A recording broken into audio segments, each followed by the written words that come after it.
Many learners tell me that they don't get enough English speaking practice. The biggest reason for this is not being able to find someone who wants to have conversations with them. If you don't have anyone to speak with, you can't practice. That is why I created this lesson where I am going to give you 5 ways to find English speakers so that you can get the practice you need. There are 2 main reasons why it's important to get more speaking practice. It's going to help you improve your speaking. It makes the language real. Think about a soccer player.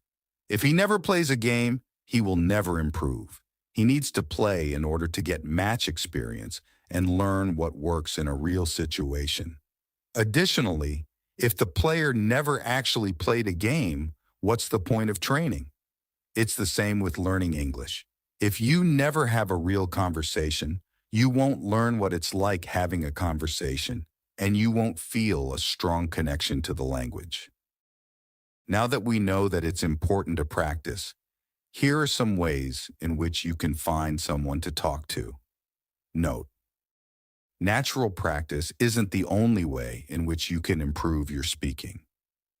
One of the #1 comments I receive on my YouTube and Facebook videos is this: I want to improve my speaking, but I have no one to practice with.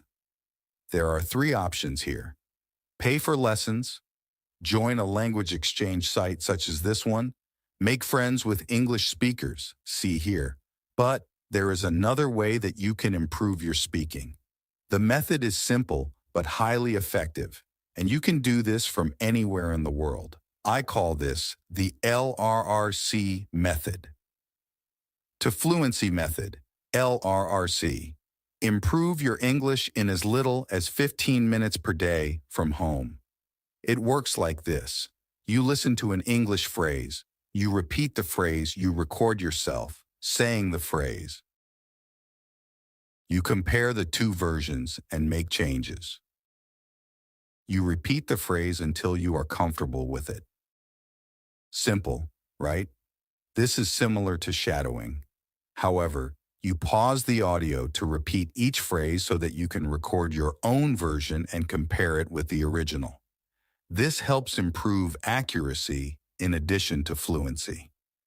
I shared this method with my community the other day, and here is what someone said about it. When you record your own voice, you can give yourself feedback. You'll notice your own mistakes. Then, you can make changes. When shadowing, you can't do this. You're repeating your mistakes over again. That's why the LRRC method is more powerful. We'll talk about repetition in a moment.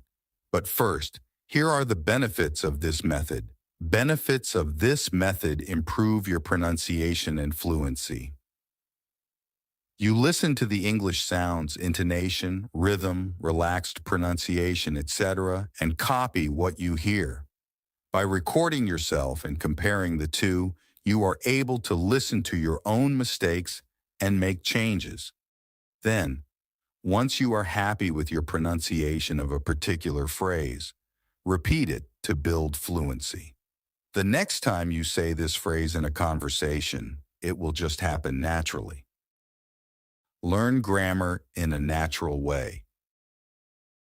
The #1 way to know grammar and be able to use it naturally when speaking is the repetition of sentences. If you commit to this method, then you'll be able to use the phrases you repeat in a flexible way.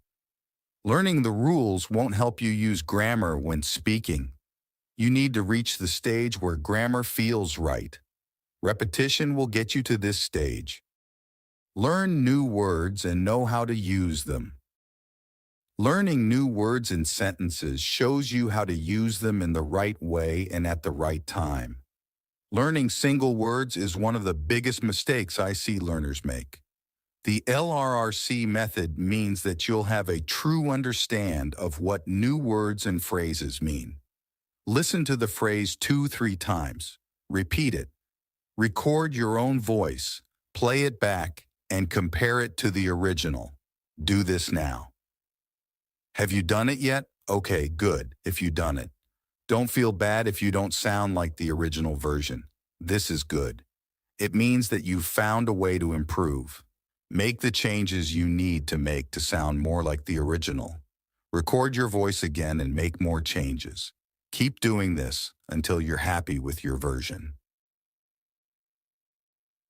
What you're learning. When doing this, you're also learning. The phrasal verb, end up that we use the gerund, verb plus ing, after this phrase verb that we use to meet after traveling and everything else in this sentence. Imagine repeating hundreds or even thousands of phrases like this. If you do that, then you're going to make fast progress with your English. You're going to learn grammar in a real way. Your speaking will improve dramatically, as will your pronunciation, and you're going to learn new words and phrases. The next step is to get long-term repetition. Repetition is the key to internalizing phrases and being able to use them without thinking about grammar rules. But we don't want to repeat sentences more than we have to. We want to be efficient. That's why I recommend Anki. With Anki, you can input sentences and let the software take care of the rest. It will show you the sentences you need to see using the forgetting curve. Forgetting curve. This shows that if you repeat something over the long term, you will remember it.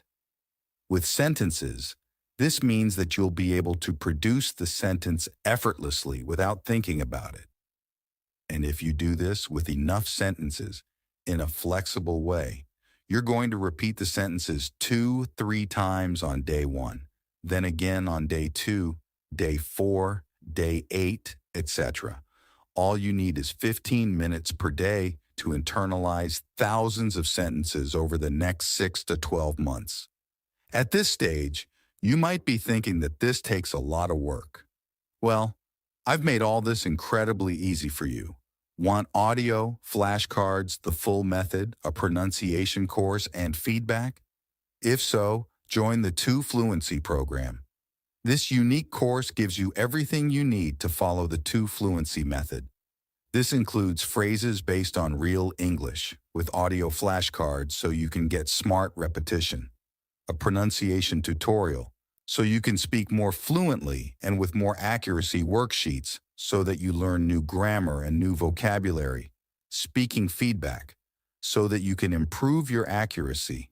This is the program you need if you are looking to speak with more confidence and without having to translate or think about grammar rules. Join our channel and get best correctes every day with new class and get instant access to everything.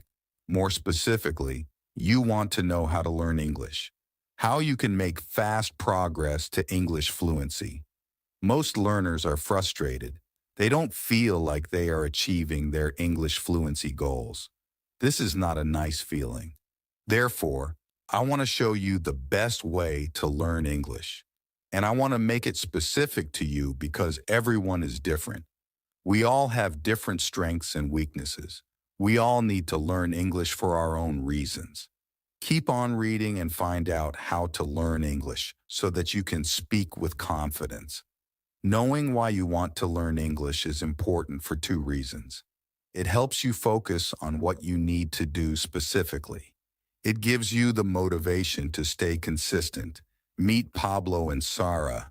They are both from Spain. They both want to learn English. Sara works in the stock market. She has a job offer from a big company in New York. If she takes the job, she will have to speak solely in English. Pablo works for his family restaurant in a tourist area. Soon, he will be working as a waiter, taking orders from English speakers and serving food. He isn't interested in using his English in other ways. Both have strong motivation to learn English, but both need English for very different reasons.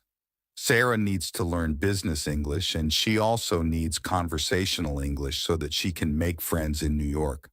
Pablo needs to learn very specific English for his restaurant. My first question for you is, why are you learning English? Is it for a specific purpose? Is it because you love the language? How would it change your life if you reached your goals? Taking the time to think about this will help you stay motivated, and it ensures that you focus on the right things. Set a goal. Without goals and plans to reach them, you are like a ship that has set sail with no destination. Setting your English learning goal is important. Here is why. A goal gives you clarity on what you want to achieve and when. If you include a deadline, you'll make your goal a priority. It keeps you motivated. It helps you make the right decisions on a daily basis. To keep this simple, let's say that your goal is to reach a C1, C2 level of English. This is where you can speak freely and understand almost everything you hear. Here is something that is important to understand. How quickly you reach English fluency depends on the methods you use and how much time you spend using these methods. Both are important. If you spend 40 hours a week studying verb tables, you won't make fast progress. If you spend 1 hour a week using the best methods, you won't make fast progress. With that in mind, let's start with the best tips for learning English and which methods you should use. As you have just learned, the methods that you use to learn English are important. What's also important to know is this. You need to be an independent English learner. You need to take responsibility for your learning. You need to do things that work. And one last thing before I talk about the methods. Know that there are 4 skills. These are reading, listening, writing. Speaking again, know why you need to learn English and what you're going to use it for.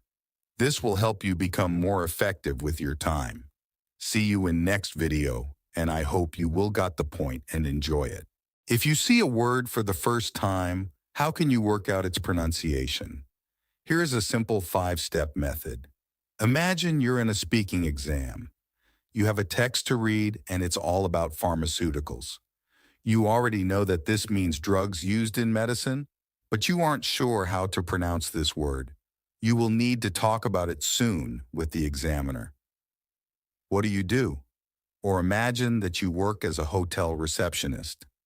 A guest arrives and gives you his passport. You open it and see his name, Marek Lewandowski. You need to say, "Good morning, Mr. Mo," but you're not sure how to pronounce his name. What do?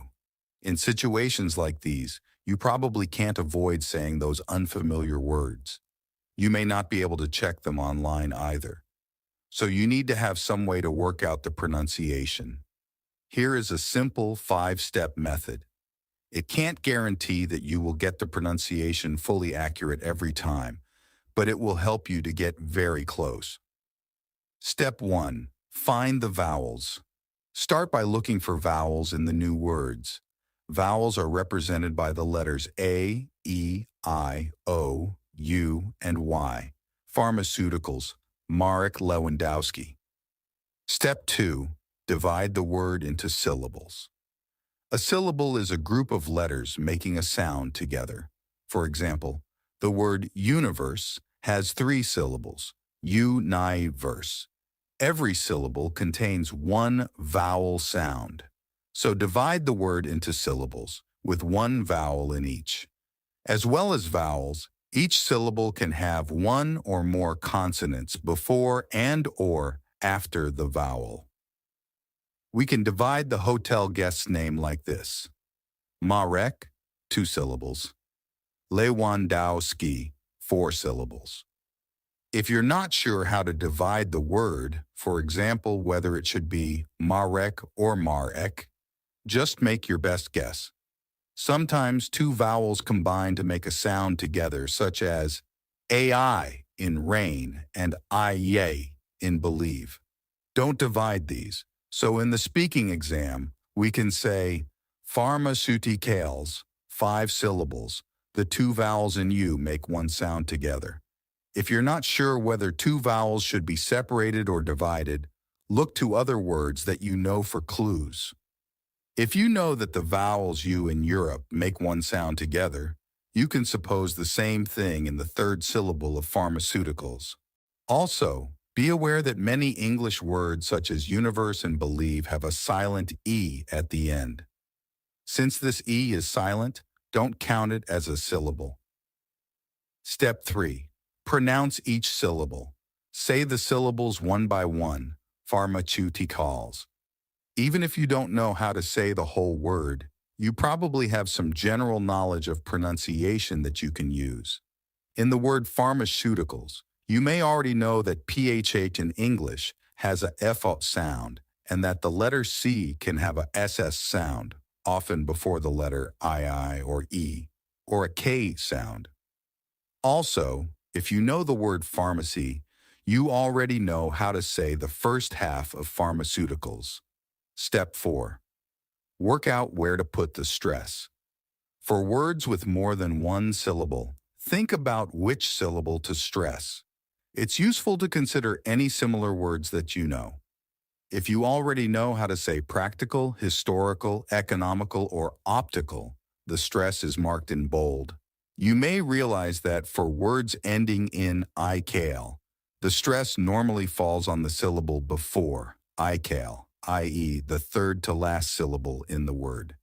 This helps us to work out the stress position in pharmaceuticals too. Pharmaceuticals, stress on the third to last syllable. If you don't know any similar words, take your best guess based on what sounds good. Marek Lewandowski, Step 5. Say the whole word smoothly with stress. Pharmaceuticals, Marek Lewandowski. If you've followed all 5 steps, you have made a pretty good attempt at pronouncing these new words. Spelling doesn't represent pronunciation perfectly, so we still can't know the pronunciation for sure. However, these 5 steps will help you to make a very good guess. Take care. See you next video.